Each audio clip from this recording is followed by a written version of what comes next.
Hello, friends.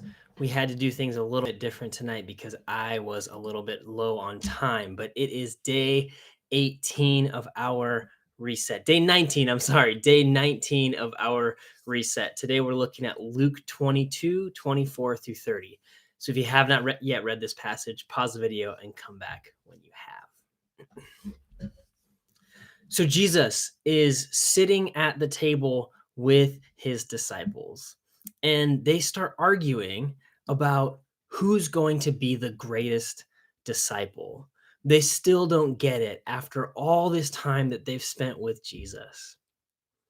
It's so easy for us to look at the disciples and think, you idiots. He told you so many times, he demonstrated it even more times. It's like when you hear the kids' version of the Israelites and how they keep turning away from God over and over and over again in the Old Testament, and you just think, man, how often do we hold on to things that just kill us? And we keep coming back to them. There are so many things in my life that make my life worse, and I just can't let go of them. To say nothing of worldviews and cultures that make following Jesus difficult. Jesus lived in an honor shame culture where status was everything.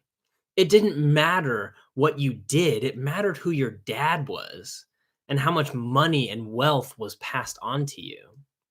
So, for these guys who were written off by everyone, by all of society, to be selected by Jesus, to be handpicked to be his disciple, and now that the movement has some momentum, they've entered into Jerusalem.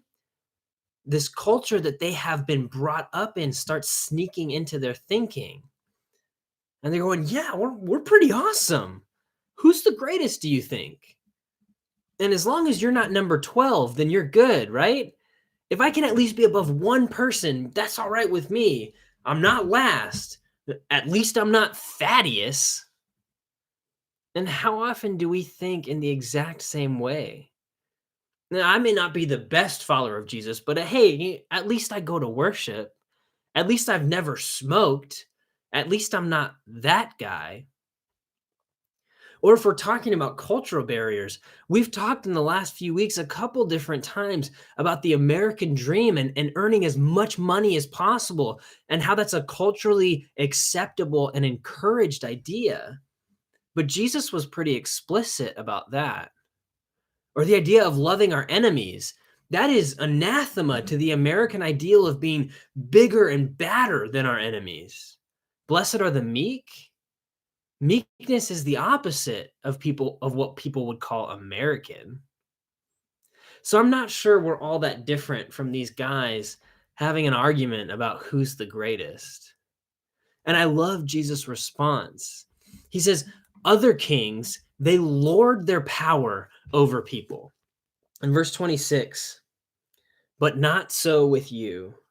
Rather, let the greatest among you become as the youngest, and the leader as one who serves. For who is the greater, one who reclines at table or one who serves? Is it not the one who reclines at table? But I am among you as one who serves. The greatest is the least. And we know from John that Jesus washed their feet that night, the ultimate servant move. The greatest among you is the one who regards everyone else as more honored, more worthy of respect, more worthy of being served.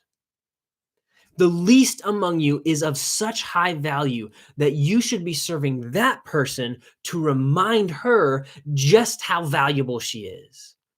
Because if the least is served by the greatest, what does that mean for her? She now has a higher status than the greatest. This is why scholars call it the upside down kingdom. So the disciples, they get it all wrong, completely backwards. And yet look what Jesus says. Verse 28, you are those who have stayed with me in my trials. And I assign to you, as my Father assigned to me, a kingdom, that you may eat and drink at my table in my kingdom and sit on thrones, judging the 12 tribes of Israel. They had it all wrong. And Jesus says, hey, I'm going to make you all kings. I'm going to give you all a kingdom. I've just shown you what it means to be a king. Now go do it. It's all you now. Complete trust. Not in what they did or said, because that was obviously wrong, but in who they were. Jesus says, you're all kings now. Remember the joy you felt when I called you? Remember how good it felt when I sent you out with power to heal and preach the good news?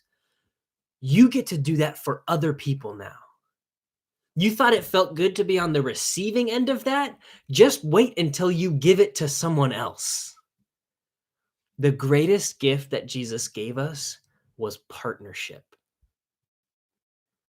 You know all the things I've done for you. Now you go do them for someone else. And so tonight, may you be wrapped in the joy of what God has done for you. And may you discover the even greater joy of doing it for someone else.